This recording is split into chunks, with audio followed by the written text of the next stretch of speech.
Yan, maayos-ayos din yan, yung garalgal na yan. Mamaya-maya aayos yan. O, ganyan lang talaga sa una. Rodelio Henobe, hello din. O ayan, meron nagpadala ng ano, ng bakit minsan garalgal boses mo, BT, mahina signal natin. Oh. Dario Padilla, kala ko ba 50K ang dadalo ng Marcos Resign Rally, ba't inabot ng wala pa ang 100? Oh, Ma'am Arlene Plandiano, thank you, thank you, thank you, thank you po sa inyong pa-star dito sa may Facebook. Mabuhay, mabuhay.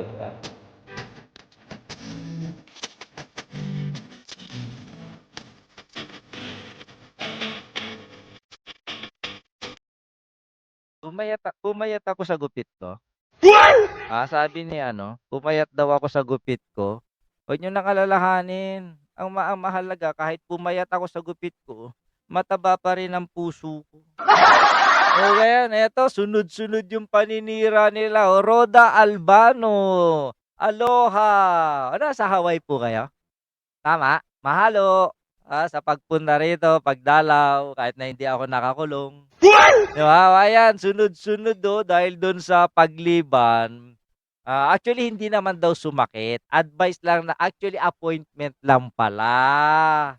Yung dinaluhan ni PBBM. Kaya siya hindi naka-attend doon sa kanyang mga scheduled appointments kahapon. So ngayon, kinagkagan na naman ng mga DDS. Sabi nila, eto, apart from hair follicle drug test, Bongbong Marcos should also make public the result of his HIV test. O, pinepwersa nila si BBM na magpa-HIV daw at ilathala yung kanyang medical bulletin. Viewers mo na ako, matagal na. Bakit ngayon ka lang nagparamdam, Ma'am Rhoda? Oh, di ba? Saan po kayo sa Hawaii, Ma'am Rhoda? Baka sakaling makadalaw ako diyan, dami ko kayang kamag-anak diyan. Oo. At saka naging Hawaiani din yung tatay ko. For a while. Since pandemic, babalik na naman daw yung pandemic. Sana hindi na sa Pilipinas. At saka nakahanda na. Lola Lakwatchera ng KSA. Inuobliga nila si BBM na maglathala ng ng Hanalulo. Galing naman diyan. Yung tatay ko nasa Maui, nasa Lanay. Diyan ako dahil sa paghahaway niya, doon niya ako napag-aral ng kolehiyo. Diba?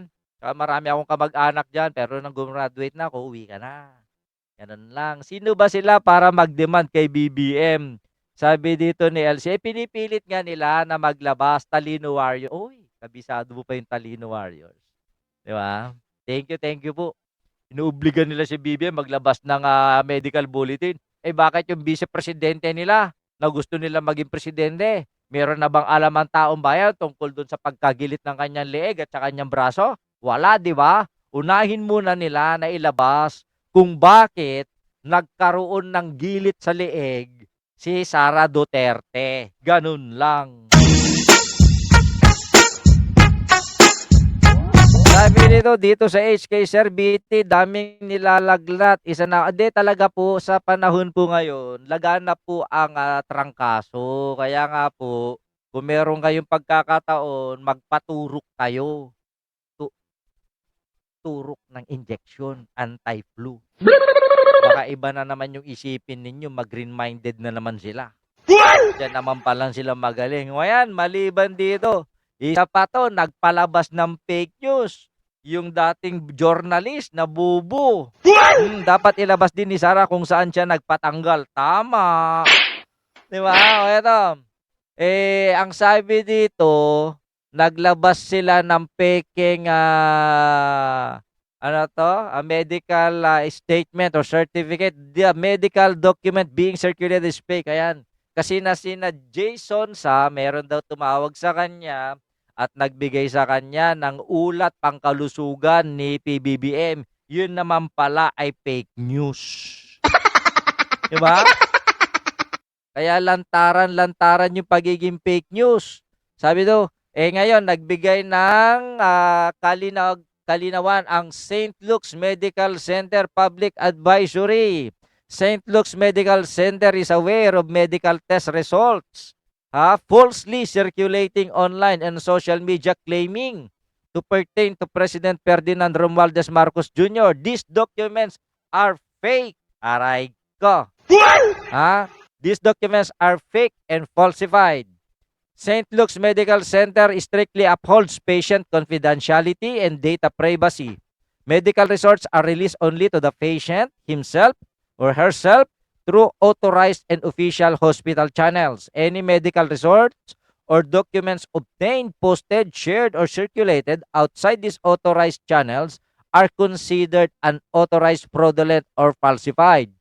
The posting or sharing of a patient's medical information by anyone other than the patient constitutes the breach of data privacy and is a violation of hospital policy and applicable laws. The public is strongly urged to exercise caution and the responsibility in sharing unverified and unofficial information, particularly alleged medical results, as may contribute to the spread of false information and may expose individuals to legal consequences. Kaya dapat dito kailangang hainan ng reklamo itong si Jason Sa at saka itong si Maricar Serrano na naggaganda-gandahan pero ang pangit naman.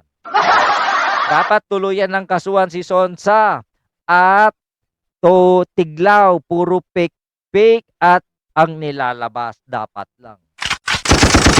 Ang tanong, sino ang magkakaso? Sana pangunahan ito ng St. Luke's, di ba? Eto, maliban sa mga fake news, tuwang-tuwa yung mga DDS kahapon, oh. Hindi lang pumasok ng half day si BBM, hindi lang nagpakita ng half day. Binigyan kaagad nila ng kwento. Eto na naman, itong si Pagong. Pagong ang tawag ko dito kasi walang leeg. Ito lang yung nakita ko. Bakit ganun? Yung mga halos mga vlogger ng mga DDS walang leeg. Sabi nito, bakit ba kasi atat na atat kayong mamatay si BBM? Ano bang ginawa niya sa inyong kasalanan? Paki-comment nga, baka sakaling mabasa niya. Abay, ang galing-galing anong ginawa ni BBM? Pinakulong si Digong.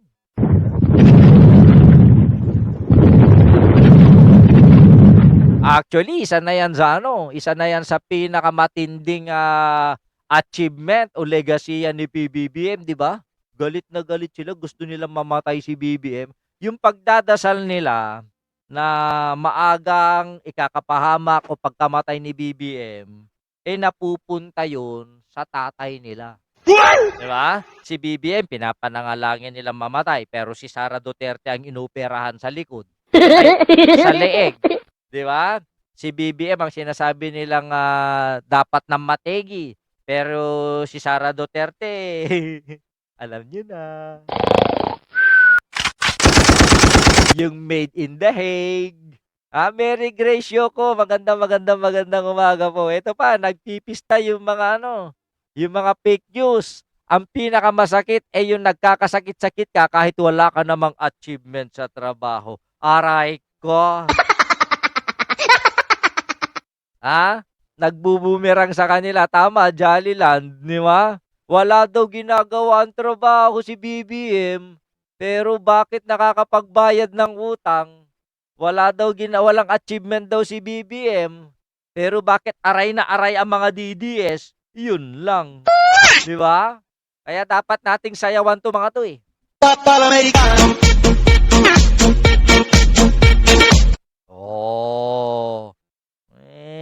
Alam nyo ako professional dancer.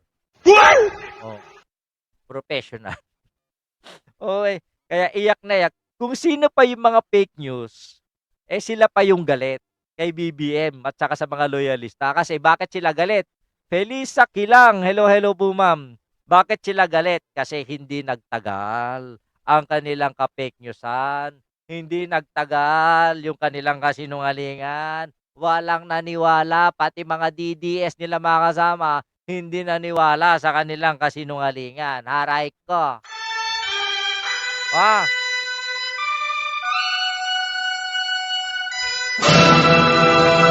Naalala nyo ba si Mandalulo? Yung Butanding. Ma'am Milestone, shoutout. Yung Butanding na vlogger na pumupunta sa Ilocos, yung lumba-lumba. Yung mukhang bullfrog ba? Ang laki ng katawan, ang liit ng paa. Di ba? Si Jesus. Si Jesus Duque. Ito palang comment na 'to, nagkakahalaga pala ito ng 300K. Di may nagsabi sa akin, oy, shoutout. Hindi si ano, hindi si Maestro Alex ang nagsabi sa akin. Maestro Alex, namnamin mo lang yung demonetization mo. Huwag kang mag-alala. Naranasan ko din yan, 3 buwan mahigit. Totoo lang, 115 days ako na-demonetize. Oo. Ngayon, demonetize daw. Dahil nga sa pag-comment dito, pagpo-posting. Sabi nila, nung napag-alaman ko, ito palang comment na to, nagkakahalaga pala ng 300K, aba? Iba talaga pag vlogger ka ng mga ni Chavit Singson, no? Paldong-paldo ka sa pera, no? Kaya pala pursigido sa paninira itong si Bullfrog na si Jesus Busi Duque dahil maliban sa kinikita niya sa social media, may pakimkim pa si Chavit. Sabi ni Chavit, nakita daw niya yung mga substandard, ghost projects, hindi matinong proyekto sa Ilocos Norte, pero bakit umaasa siya sa mga content ni Jesus? Diba? Sabi dito, may isang comment, DDS na pukpuk daw, loyalista. Kaya sinagot ko, hey, bubo matituno. Pukpuk. Kaya pala idol na idol nila si Kati Binag. No? Pukpuk daw ang mga loyalista pero idol na idol nila si Pukengkeng. Yung nasa LA na sinasabing, totoo yun, positive yun, na may nakalibin si Pukengkeng na isang Meksikano na dineport pabalik ng Mexico dahil nga daw, kasama sa cartel. Di ba? Ngayon, hindi ko lang alam kung may anak sila doon ni Claire Eden, pero positibo na meron siyang nakalibin na isang Mexicano. So, sino ngayon ang kop-kop? Di ba? Oo nga, no, mga taga Davao malilibog, pastor nila malibog. Yung dating presidente nila malibog, kaya nandyan ngayon sa dihig. Okay, ito, sinabi ko lang, nagkakahalaga daw ng 300K ito. Abay, paldo. Diyos ko, ako hindi ko kayang gawin yun. Sabi ko nga sa inyo, kung naging walang hiya lang akong vlogger, I am a 10 million richer now. Oo, sigurado ko kung tinanggap ko yung 10 million nun, sigurado 3 na asawa ko ngayon. Di ba? Pero kahit ganun pa man, na kahit na hindi ko tinanggap yung yung 10 million na yun, ang katumbas ng asawa ko ngayon, 5. Bakit ka mo? Sexy, maganda, 2 na yon. Pangatlo, bungangera, pang-4, palaaway, pal-5 ng bubugbog. O, di ba, katumbas na, 5 na yun. Alam mo, tuwang-tuwa siya ngayon, Oo, tumatawa. May pinaplano naman sa akin, naghahasa na naman ng kutsilyo. Oo. Sigurado ko, gigripuhan ako niyan. Hello, Idol, Quezon Province, 36 stars. Meme, Parko. Parang vice ganda, meme. Diba? Ayan, no, next slide tayo, mga batid. Ay, maaga.